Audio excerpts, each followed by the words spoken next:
Hey everyone, I'm Gonzo. And I'm Mark. And we are Dungeon Class. And today, we're going to get racial. What? Oh, whoa, hold on, Gonzo. No, what kind of a... Is it a family kind of thing? Today, we will be building our character and picking which race it will be. Okay, I was going to say, we'll get demonetized like that. Yeah, all right. We'll see. Yeah.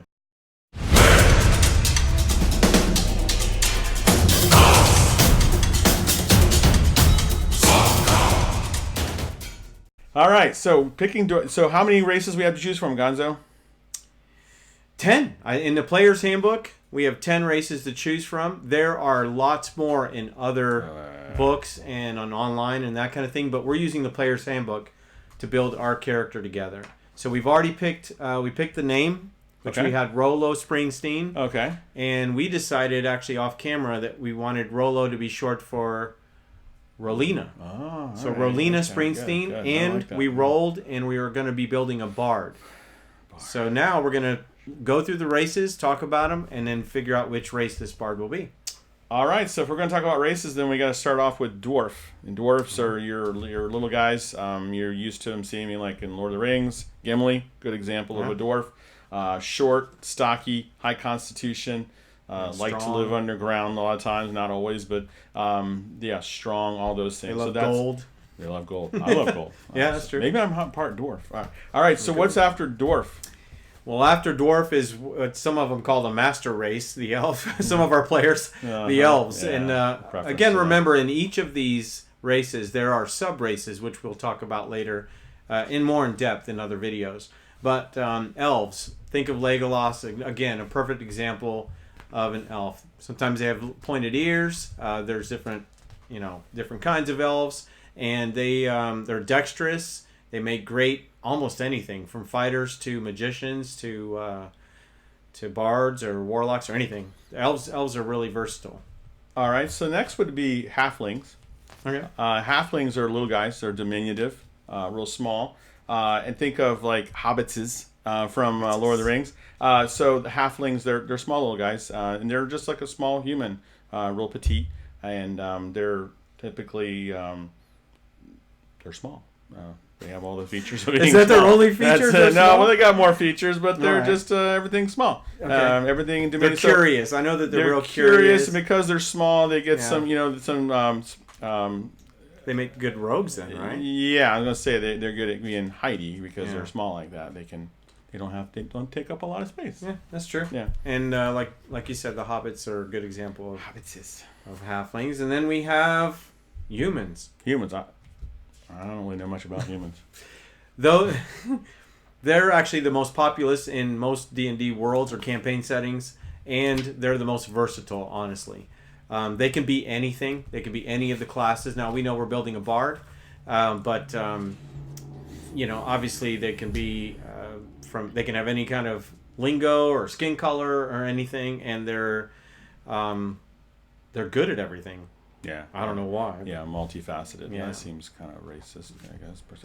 Yeah. All right. So, Dragonborn. Dragonborn was an interesting one because they're crossed between kind of like a human and a dragon. You have that's what it looks like. That's what they look like anyway. But they're part dragon. Because they're part dragon, they're descended from all the different kinds of dragons you could be. You could be descended from a black dragon or a white dragon or a red dragon. So consequently, they get all the benefits that a dragon, well, not all the benefits, but some of the benefits of that dragon blood in them. They can do some of the things that dragons do. So it's kind of cool, like breathe fire and breathe acid. Yeah, so if you've always wanted to play as a scaly, acid-spitting dragon half person, then that's the perfect race to pick for sure. Absolutely. And as a bard, I don't know how that would work, but we would try it if that's the way it ends up. So. Yeah, that would make a cool pyrotechnic thing. They could breathe fire, like Kiss. Yeah, that's true. Yeah, there you go. That may work. Yeah. All right, the next one in the player's handbook is gnome, and it is different than a halfling. Gnomes are actually a little more curious, and they're very they're closer to the fae, so they have a little more magic infused in them. Think of Santa's elves. Those are actually closer to gnomes to me. They're small, inquisitive. They're great builders and tinkerers, and they would make great wizards as well, or even rogues or that kind of thing. But you could even have gnome fighters. So, sure, why not? Yeah, why not? In 5th edition, all of these work for just about anything. But Before we forget, if you enjoy the videos that we've done so far, please let us know in the comments below. Subscribe to the channel if you haven't already, and hit the bell for notifications. That really helps. That really helps us to grow this channel. And we would love to hear, what is your favorite race? Maybe from the Player's Handbook or outside of that, if you want to go into it, and why. So put that in the description or in the comments below. All right, thank you so much. So next would be a half-elf, and half-elves are a combination, obviously, of an elf and a human. Basically they're the union of those two, and consequently they have things that the bonuses or the things that the humans would have, but also some of the things that elves give them, like they have dark vision, and some of the things that are they live a little bit longer. That's pretty much what a half-elf is. It's just like, Yeah, they wander. I know that in books I've read and stuff, they don't fit in one one or the other, so they end up being more wanderers and that kind of thing. Right. They also make great rangers. Great. Yeah. In fact, Aragon was a half-elf. Ah. If you remember that. Oh, yeah, that's right. That's right. Think about long-lived. Yeah. Okay. All right. What's next? What is next? Half-orc. Well, that's kind of the opposite of a half-elf. Instead of pretty, and a half-orc could be good-looking, I guess, or at least to his mother. We hope so. Half-orcs, again, union of an orc and maybe a human or something, but they're strong. They're built strong. They're taller than most of the other races. Right. They make great fighters and barbarians. They can also be other things as well. But, that's a half-orc. If you have a desire to be a big beast, maybe a big snaggletooth sticking up, then that'd be a great race to pick. I don't know about a bard, but we'd make it work. Yeah, I guess that would work. Heart of the dice. All right, so Tiefling is our next one. And Tiefling is, they're basically descended from demons. So consequently, they typically have horns coming out of their heads in some shape or form. Often have a tail, but because they're descended from demons, they have some of the things that the demon blood gives them. So that's the thing. So they have some of that bloodline that feeds them, and so they have.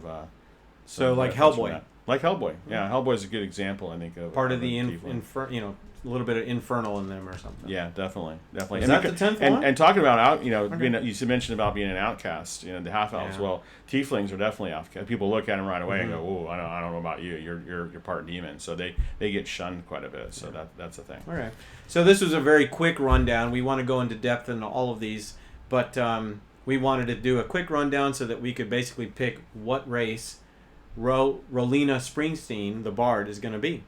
All right, so what do you think? We should just roll dice? Yeah, it's your turn. Okay. Yeah, since I rolled for the other one. All right. Roll a D10. We have 10 races. So. 10 races. All right, here we go. I rolled a 2. So what was our second? I think that's elf. Again? Elf. Yeah. All right. I think so, right? Yeah, I think so. That's E. Okay. Elf it is. All right, so an elf bard. That sounds like it might work. Should be pretty easy. Let's go ahead now. Each race, as we said, has a sub race or actually a couple different variants of that main race. So we're going to go ahead and look at those for the elf, pick that for our bard, put that on our character sheet, and then we'll be done for the day. So let's look at the elf sub races, Mark, really quick. Okay. And get right to some of the elf traits. Probably first. not dark elf.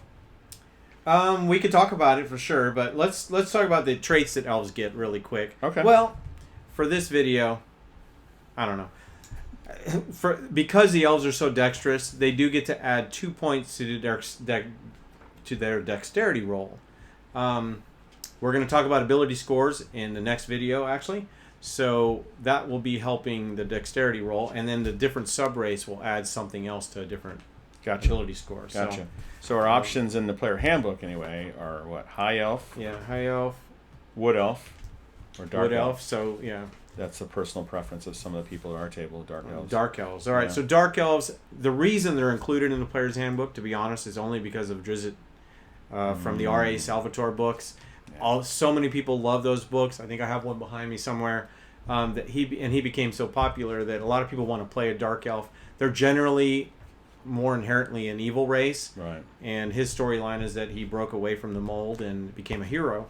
They definitely have superior dark vision, those kind of things. I don't see that as being a good bard. No, I don't either. For Rolina. Also, dark elves are pretty rare because they very rare typically- as an adventuring party. Yeah, usually not. They don't like to hang out with So, So wood elf and high high elf. elves or wood elves? Wood elves are of the forest. They're the elves you think about that live in the woods, build their homes in the forest.